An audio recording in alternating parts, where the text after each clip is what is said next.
Hello teachers, आज मैं आपके लिए लेकर के आई हूँ प्ले ग्रुप का टाइम टेबल।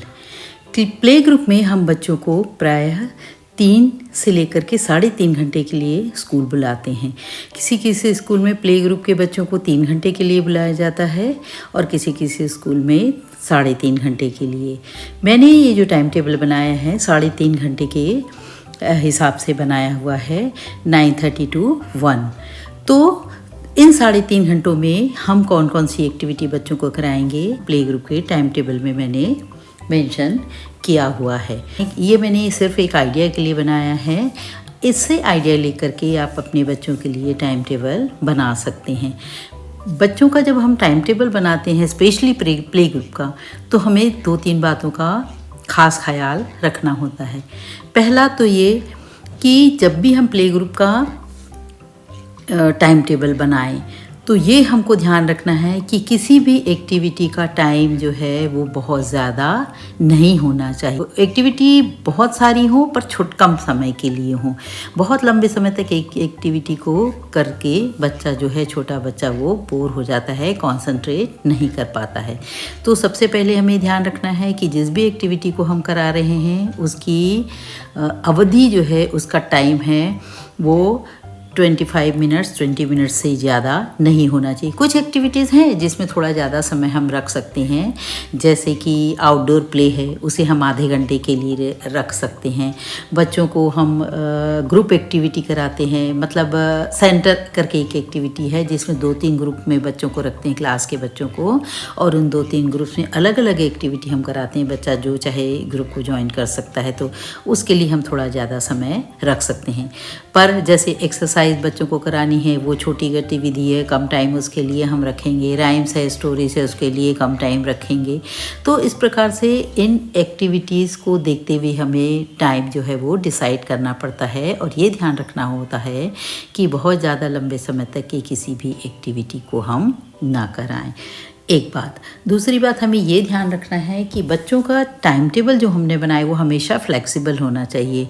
मतलब छोटे बच्चे हैं, अगर उनका मूड हमें दिखाई देता है कि नहीं है आज करने का जिस एक्टिविटी को हम करा रहे हैं, तो हमारे मन में ऐसी प्रिपरेशन होनी चाहिए, हमारे दिमाग में ऐसी प्रिपरेशन होनी चाहिए कि उस समय में हम उस एक्टिविटी को चेंज करके कुछ दूसरा उनके मूड के अकॉर्डिंग करा सकें। भले ही हमने टाइम टेबल में ये लिखा हुआ है, तो वो हमारी तैयारी जो है, मेंटल प्रिपरेशन उसका हमको होना चाहिए। तीसरी बात कि हम जब बच्चों को प्ले ग्रुप में स्कूल बुलाते हैं तो हम आउटडोर प्ले कराते हैं, उनको आउटडोर एक्टिविटीज़ कराते हैं, इंडोर एक्टिविटीज़ कराते हैं, कभी कभी आउटिंग में भी ले जाते हैं, पार्क ले जाते हैं, मॉल ले जाते हैं। तो हमें इनके लिए भी अपने दिमाग में प्रिपरेशन रखनी चाहिए। जैसे किसी दिन चलिए हमने आउटडोर का प्लान रखा हुआ है, पर उस दिन तेज़ धूप ज़्यादा हो रही है, हमें लग रहा है कि धूप बहुत तेज़ है, या फिर बारिश के आसार दिखाई दे रहे हैं, या फिर ठंड बहुत ज़्यादा है, तो हम आउटडोर ना कराएं, हमें चेंज करना होगा उसको। या फिर किसी दिन हमने लिखा नहीं है इंडोर कराएंगे, हमने लिखा हुआ है, पर ऐसा लग रहा है कि मौसम बहुत अच्छा है, तो हम बच्चों को कहीं पार्क में ले जा सकते हैं। तो इस प्रकार से एक्टिविटीज़ को हमको बच्चों के मूड के हिसाब से चेंज करना है, मौसम के हिसाब से भी हमको चेंज करने की ज़रूरत होनी चाहिए। एक बात और कि हम जब प्ले ग्रुप में बच्चों को बुलाते हैं, प्ले ग्रुप में क्यों, पूरे प्री प्राइमरी क्लासेस में, तो जितने भी फेस्टिवल्स आते हैं तो उन सब के सेलिब्रेशन के लिए हमें टाइम रखना होता है, जिसका जिक्र अलग से मैंने इस टाइम टेबल पर नहीं किया है। वो जब भी वो फेस्टिवल आए तो आप उसके अकॉर्डिंग टाइम टेबल जो है वो बना सकते हैं। तो चलिए देखते हैं कि प्ले ग्रुप के 3.5 घंटे के टाइम टेबल में, शेड्यूल में मैंने क्या क्या रखा हुआ है। तो 9:30 to 9:40, पहले बच्चे 9:30 को आए, तो 9:30 से 9:40 10 मिनट्स के लिए मैंने रखा है अराइवल वाला टाइम। बच्चे इसमें आएंगे, मीट एंड ग्रीट, टीचर को ग्रीट करेंगे, अपने फ्रेंड से मिलेंगे, हेलो बोलेंगे, जो भी बातें करनी हो उन्हें वो आपस में करेंगे। और उसके बाद मीट एंड ग्रीट के बाद हैंगिंग बॉटल्स एंड बैग्स। बच्चों को हमें ये आदत शुरू से डलवानी है कि अपनी चीज़ें वो प्रॉपर प्लेस पर रखें। तो इसकी शुरुआत हम स्कूल से ही करते हैं।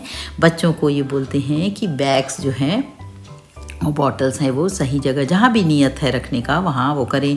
प्ले ग्रुप जो स्कूल होता है, प्री प्राइमरी जो स्कूल होता है, वैसे वहाँ पर स्कूल यानी क्लासरूम में बच्चों की ऊंचाई को जो सूटेबल हो उतनी ऊंचाई पर हुक्स लगे होते हैं, जिसमें बच्चे जो हैं अपने बैग्स टांगते हैं, और इसकी आदत हमें बच्चों को डलवानी है। तो 9:30 to 9:40 अराइवल है, मीट एंड ग्रीट है, और हैंगिंग बॉटल्स एंड बैग्स। अब आगे बढ़ते हैं 9:40 to 9:55, ये 15 मिनट्स का टाइम है। इसमें बच्चों को हम असेंबली की प्रेयर कराएंगे और वार्म अप एक्सरसाइज बच्चों को कराएंगे। तो वार्म अप एक्सरसाइज हम कराएंगे तो उससे भी हर दिन बदल बदल के कराएंगे। बच्चों को उछलना, कूदना, दौड़ना, भागना, ये सब एक्सरसाइज के साथ हम कराएंगे, जिससे बच्चों को नयापन लगे, बच्चे रोज़ उसी एक्टिविटी को करके बोर ना हो जाएं।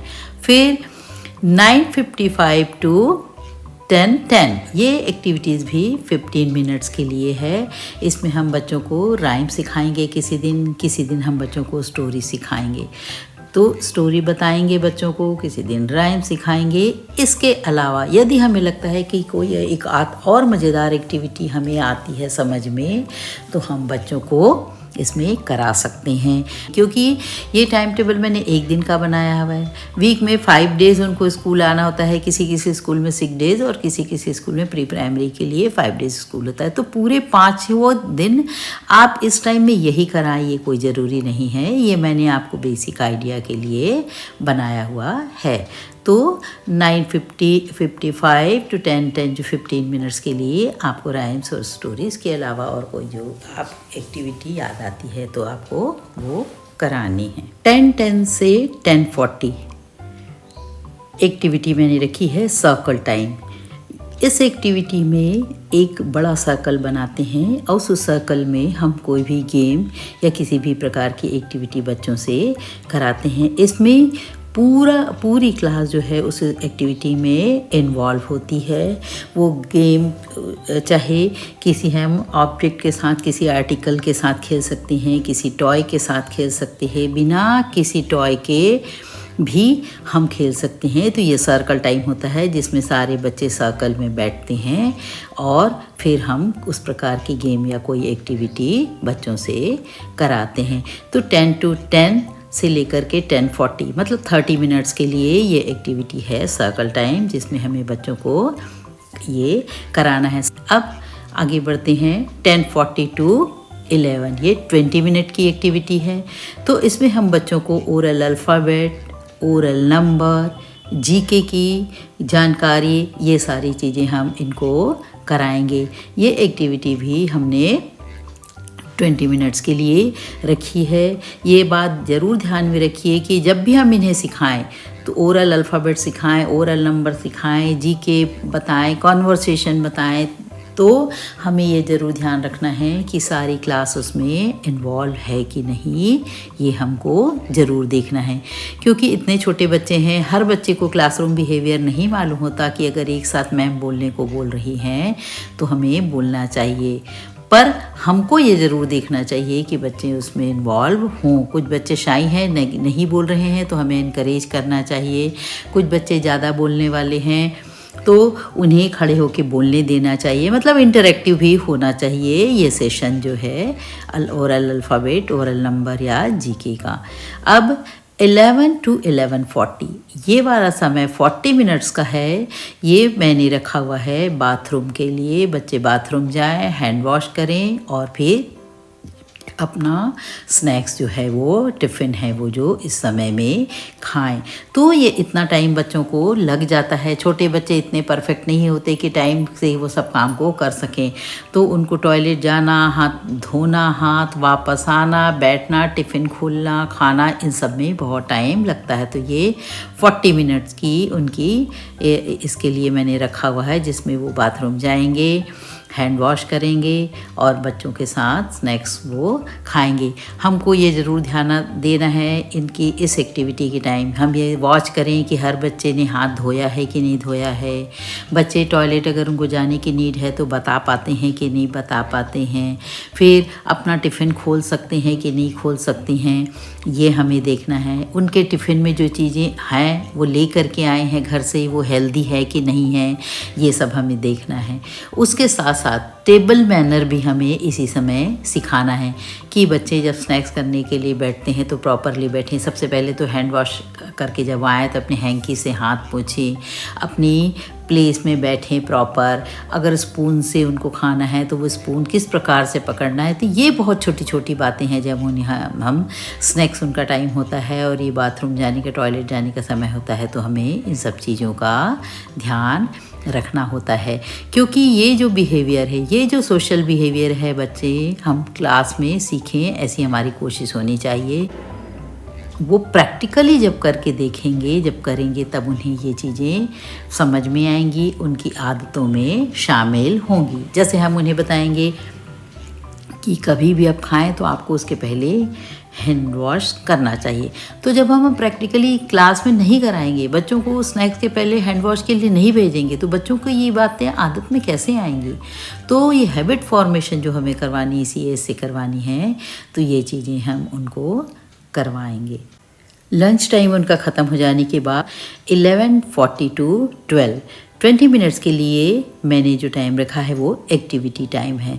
इस एक्टिविटी वाले टाइम में बच्चे स्क्रिबलिंग कर सकते हैं, कलरिंग कर सकते हैं और आर्ट एंड क्राफ्ट की कोई एक्टिविटी वो कर सकते हैं। आपको एक्टिविटी जब करानी है स्क्रिबलिंग की, कलरिंग की, आर्ट एंड क्राफ्ट की, तो ये ज़रूर ध्यान रखना है कि वो जो एक्टिविटी हम करा रहे हैं वो बच्चों के लिए करना संभव हो, बच्चे उसको आसानी से कर पाएँ, एंजॉय कर पाएँ, उसको समझ पाएँ। इस एक्टिविटी का चुनाव आपको करना है। फिर आगे बढ़ते हैं 12 to 12:20। तो 12 to 12:20 20 मिनट्स के लिए एक्टिविटी कराएंगे। ये सेंटर एक्टिविटी है, ये थोड़ा सा डिफरेंट है सर्कल एक्टिविटी से। इसमें हम क्या करेंगे कि पूरी क्लास को 2-3 ग्रुप्स में हम डिवाइड कर देंगे। तो 2-3 ग्रुप में बच्चों को बिठा दिया। मान लीजिए हमारी क्लास में 30 हैं स्टूडेंट्स, तो 10-10 बच्चों को हमने रख लिया है। छोटी क्लास है, अगर 20 है तो ऐसी 7-7 ऐसे, मतलब 2 या 3 ग्रुप में बच्चों को अलग कर दिया। और 3 जो ग्रुप है उसमें अलग अलग एक्टिविटी हमने करने को बच्चों को कहा है। तो किसी ग्रुप में बच्चे आपस में किसी टॉय से खेल रहे हैं, ऐसा हो सकता है। किसी ग्रुप में बच्चे जो हैं वो कुछ एक्टिविटी कर रहे हैं, क्रिएटिव एक्टिविटी कर रहे हैं, पेस्टिंग कर रहे हैं, थ्रेडिंग कर रहे हैं, ये हो सकता है। तो इस प्रकार से 3 अलग अलग जो है ग्रुप के लिए 3 अलग अलग एक्टिविटी हमको चुनना है और उसमें ये सुविधा देनी। हमने तो अपनी सुविधा से और अपनी समझ से बच्चों को 3 अलग अलग ग्रुप में बिठा दिया और उनके लिए एक्टिविटी भी हमने दे दी। पर यहाँ पर उनको थोड़ी फ्रीडम ऐसी होनी चाहिए कि उनको अगर ऐसा लग रहा है कि हमको इस ग्रुप में अच्छा नहीं लग रहा है, हमको वहाँ जाना है, तो हम बच्चों को ये सुविधा दे सकें। जैसे आप बच्चों को मान लीजिए पेस्टिंग करा रहे हैं या आप सेग्रीगेशन करा रहे हैं, बहुत सारे बच्चों को आपने बीड्स दे दिए और या ग्रेन्स दे दिए और बच्चों को अलग करने वाली एक्टिविटी करा रहे हैं। एक ग्रुप ऐसा है जिसमें बच्चे टॉय के साथ खेल रहे हैं, एक ग्रुप ऐसा है जिसमें बच्चे वाटर कलर से अपने हैंड प्रिंट ले रहे हैं या जो कुछ भी। तो यदि बच्चा ये नहीं करना चाह रहा है, आप पूछिए आपको अच्छा लग रहा है इस ग्रुप में। अगर बच्चा बोलेगा हाँ हमको अच्छा लग रहा है, तब तो ठीक है। फिर यदि बच्चों को लगता है, किसी बच्चे को लगता है नहीं मुझे उधर जाना है, तो आप उतनी सुविधा उसको दे सकें। ये छूट ये उनमें होनी चाहिए। तो ये सेंटर एक्टिविटी है जिसमें बच्चा किसी भी सेंटर को जा कर के ज्वाइन कर सकता है और उस एक्टिविटी में पार्टिसिपेट कर सकता है। फिर उसके बाद हम आगे बढ़ते हैं 12:20 to 12:50। ये वाला समय मैंने रखा है आउटडोर प्ले के लिए। तो आउटडोर प्ले के लिए मैंने पहले ही बताया कि अगर मौसम अच्छा नहीं है तभी इस आउटडोर प्ले को आप चेंज करके इसकी जगह में कोई दूसरी एक्टिविटी कराएं, वरना आउटडोर प्ले बच्चों को बहुत अच्छा लगता है। तो आउटडोर प्ले में बच्चे वाटर के साथ स्प्लैश करना, सैंड के साथ खेलना या बाहर में भाग दौड़ करना, जंप करना, कोई भी एक्टिविटी बच्चे जो हाइड एंड सीक जो है वो खेल सकते हैं। तो इस प्रकार का आउटडोर प्ले बच्चों को बहुत पसंद होता है, तो आप इस समय में बच्चों से करा सकते हैं। 12:50 हो जाने के बाद 10 मिनट्स बचे उनकी छुट्टी को, तो इस 10 मिनट्स में हम बच्चों को बैग पैक करने के लिए कहेंगे और घर जाने के लिए रेडी होने के लिए कहेंगे। तो घर जाने के लिए रेडी होने के लिए बच्चों को सबसे पहले तो हम ये सिखाएंगे कि बैग्स में अपने सामान रखिए, कि बुक्स, कॉपी, पेंसिल, कोई भी चीज़ यदि उनकी बाहर रखी है, टिफ़िन है, हैंकी छूट गई, वो देख ले पहले। हम हर दिन बच्चों से कराएंगे, जिससे कि बच्चे अपनी चीज़ों की देखभाल और सार संभाल खुद सीख सकें। तो उनको कहेंगे कि अपनी चीज़ों को पहले आप चेक कर लीजिए कि सब कुछ रखा हुआ है कि नहीं। बैग को बंद कीजिए, बॉटल बंद कीजिए, टिफ़िन बंद करके रखिए। यदि आपसे टिफ़िन बंद नहीं हो रहा है, बॉटल नहीं बंद हो रहा है, तो आपको बताएं, क्लास में जो बड़े हैं उनको बताएं, वो उनकी हेल्प करेंगे। ये हम बच्चों को सिखाएंगे और उसके बाद हम उन्हें लाइन से खड़े होने बोलेंगे। हर बच्चा फिर टीचर को गुड बाय बोलेगा, बाय बाय बोलेगा और जाने के लिए तैयार हो जाएगा। तो इस प्रकार से टीचर्स मैंने 3.5 घंटे के लिए बच्चों के प्ले ग्रुप में इन एक्टिविटीज़ को शामिल किया। इससे आइडिया लेकर के आप भी अपने बच्चों के लिए स्कूल में टाइम टेबल बना सकते हैं। बेसिक आइडिया आप इससे ले सकते हैं, फिर आपको स्वयं समझ आ जाएगा कि आप डेली बच्चों के साथ एक्टिविटी करती हैं तो कौन से समय में क्या कराना चाहिए। आप भी क्लास में ऐसा सुंदर सा टाइम टेबल जो डेली शेड्यूल जो है वो बना करके टांग सकती हैं, जो कि कलरफुल हो, अट्रैक्टिव हो, पिक्चरफुल हो। तो इससे क्या है, ये सिर्फ आप नहीं देखेंगे इसको, इस टाइम टेबल को बच्चे भी देखेंगे। वो पढ़ तो नहीं सकते पर वो समझ तो सकते हैं। आप उनको दिखा सकती हैं कि देखिए बच्चे यहाँ पर सैंड में खेल रहे हैं, बच्चे यहाँ पर 2 अलग अलग ग्रुप है उसमें खेल रहे हैं, इसमें ग्रुप में बच्चे उछल रहे हैं, इसमें बच्चे किसी डिश से खेल रहे हैं, यहाँ पर बच्चा जो है कलर के साथ एक्टिविटी कर रहा है, उसके पाम प्रिंट हैं। तो इस प्रकार से पिक्चरफुल जब पिक्चरफुल टाइम टेबल जब आप लगा करके रखेंगे क्लास में, तो न केवल आपको देखना अच्छा लगेगा बल्कि बच्चों को भी अच्छा लगेगा। बच्चे पढ़ नहीं सकते पर चित्र देख करके समझ सकते हैं, वो घर में जाके बता भी सकते हैं कि हम स्कूल में ये करते हैं। अब ये वीडियो मैं ख़त्म करना चाहूँगी। जाने के पहले आपसे रिक्वेस्ट है कि आप इस टाइम टेबल को देखिए, स्केड्यूल को देखिए और मुझे बताइए कि आपको ये कैसा लगा। और अगले वीडियो में मैं आपके सामने आऊँगी नर्सरी क्लास का टाइम टेबल लेकर के। तो चलिए मिलते हैं अगले वीडियो में। Till then bye.